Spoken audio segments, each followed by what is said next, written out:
in the show, it shows obviously the girl committing suicide, and what I was gonna ask, do you think it was appropriate for them to show that, like show that scene?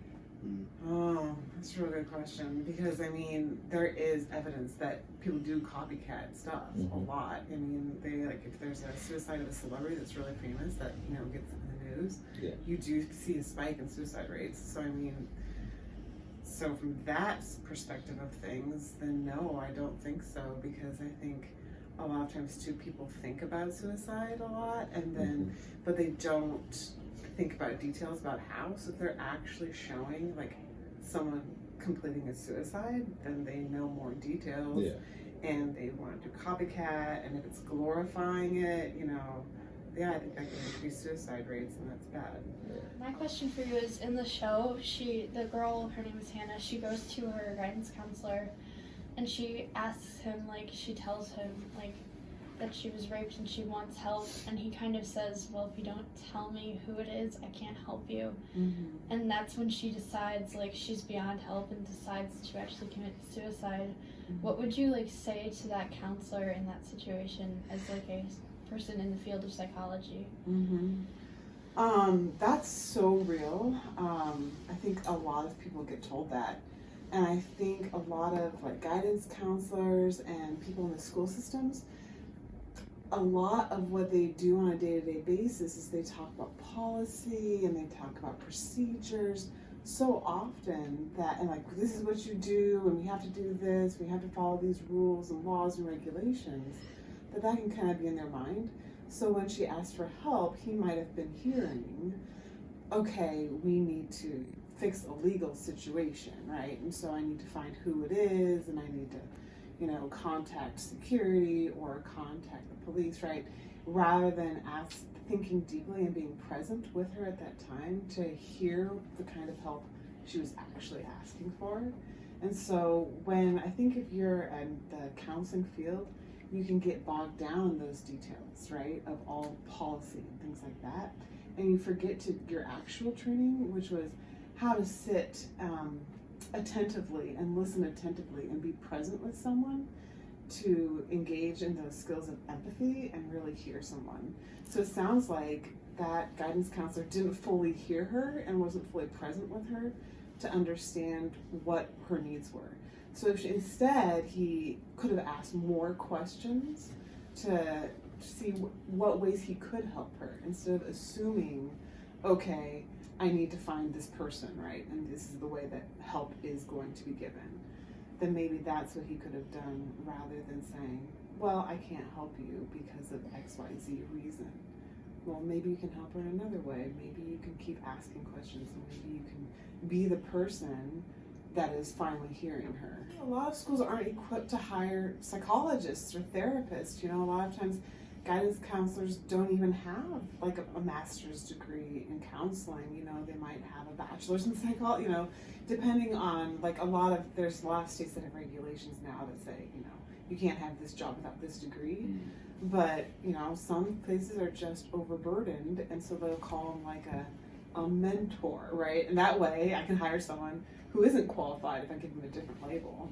And so there's some systemic issues too in funding for people who actually have master's degrees to be in school systems. So he might not have been trained to know what questions to ask if someone has suicidal thoughts. You know, we always get told, like when we talk about people that have suicidal ideation, there's thinking about suicide, and then there's having a plan, right? Are you at the train station watching the train go by, or did you buy a ticket, right? So are you thinking about it and you're watching it, or are you like planning it? So either way, you need to get help and try to help this person. But, you know, the other one, if there's a plan, you need immediate intervention. So, but some people, you know, don't think about these, they get scared, they don't know what kinds of questions to ask a person. So, yeah. Hannah, who is the girl who committed suicide in the show, she lives a very basic high school life, and then pictures get shown around of her, things like that. she eventually does get raped. And then she eventually does take her life. And then there's another boy named, I forget his name, but he gets constantly picked on, things like that. I don't know, if you could think about it in high school, do you think getting picked on or showing, like pictures getting shown around, do you think that could eventually lead to depression, or do you think that's just a normal high school life? No, I definitely think that leads to depression. I mean, depression is so multifaceted, right? There's brain chemistry involved, there's genetics involved that make different proteins, so some people are more prone to depression than other people based on genetic heritage. And there's also like social factors involved too. So there's cognitive factors too. So one person going through the same social thing, they might cognitively reinterpret it a different way.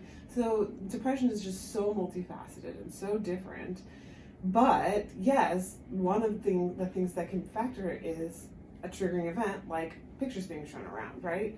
Because especially when you're in high school is your world, and you guys are in college, but you're in a residential college. A lot of you guys probably live on the dorms, right? So it can be some kind of like that in college too, where it's your world, right? And we are social beings, and we are created to be social beings, to live and exist in a network of relationships. And right now here in college, that is your network, and that becomes your whole life. And same thing with high school. And so if something happens, like pictures being shown around, that will affect your reputation, that affects not just one part of your life, that affects your entire life, because that is your life in that moment. And it's hard to think beyond. It's hard to think like, I'm gonna graduate and I'm never gonna see these people again and I don't care, right? That's really hard because we are not created that way. We're not created to just shrug things off, because we're created socially to be embedded in a relationship. And those are the relationships that are really important in high school. So yeah, it can absolutely affect people. High school is I think older people especially, like to kind of shrug it off and be like, oh, kids. But older people, like to their disgrace, forget what it's like to be in high school. It's different because you can't know what you don't know. You can't know what it's like to be 40 because you haven't been 40, right? So you have no idea what the future's going to be. And so in that moment, that is your life, and it affects you powerfully. So yeah, I think it absolutely can be a triggering event that can make you depressed, especially like, once again, there's all these facets, right? And you have a tendency already, if there's other things in your life already, that could be something that just pushes you over and leads you to depression, yeah. Do you think the teenage audience or adolescent audience, do you think we're educated enough? No, I don't think so. I mean, could you ever be educated enough when you're 13? You always need more education when you're 13. But that doesn't. Yeah. That comes back to the issue of monkey see, monkey do, right? With 32 Reasons Why. They finally are exposing that idea of suicide, but now we're seeing that there's people copying it. Right.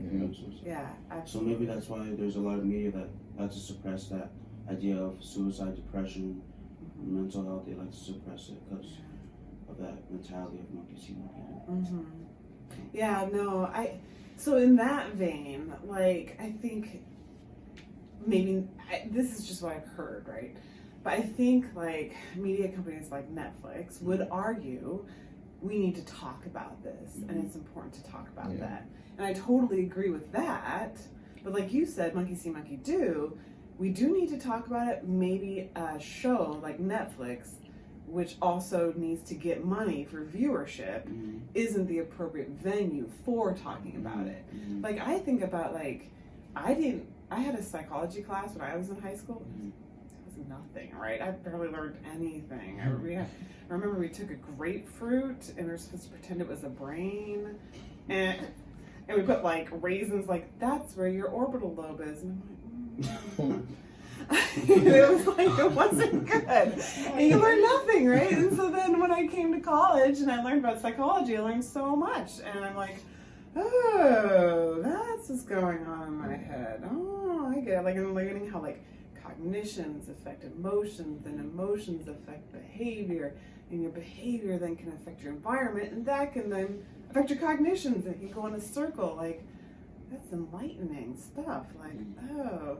And so we need to talk about that. Maybe education earlier is the proper venue. Like, do 13-year-olds, like, we're making them do algebra, but are we making them think about how their thoughts can affect their emotions and how their environment can affect their emotions, giving them suggestions of ways to change their environment? Like, do we talk about that much? I don't know that we do. How impactful do you think drugs and alcohol are to like a high school student, like junior, senior? How important are drugs and alcohol? More impactful, like how impactful are they? Oh, gee, I'm really prudish, and, and I'm just like, oh, don't do drugs and alcohol. I just have so many friends who have just, oh, it'll mess you up so bad. But on the other hand, like, it's a cultural thing. Like, you know, in France and other countries, people are drinking alcohol all the time. So, and maybe it's like the big part of the problem too is in our culture, really truly, when kids drink alcohol, they're not having a glass of wine with dinner, you know. Yeah. So yeah, I think that it can have it's really a negative effect, because in our culture, the way we approach alcohol, especially for kids, it's to get completely smashed, right? And when you are drunk, all kinds of bad things can happen. And I think so because of its effects, it's very dangerous, and it really impacts people's lives pretty negatively when they do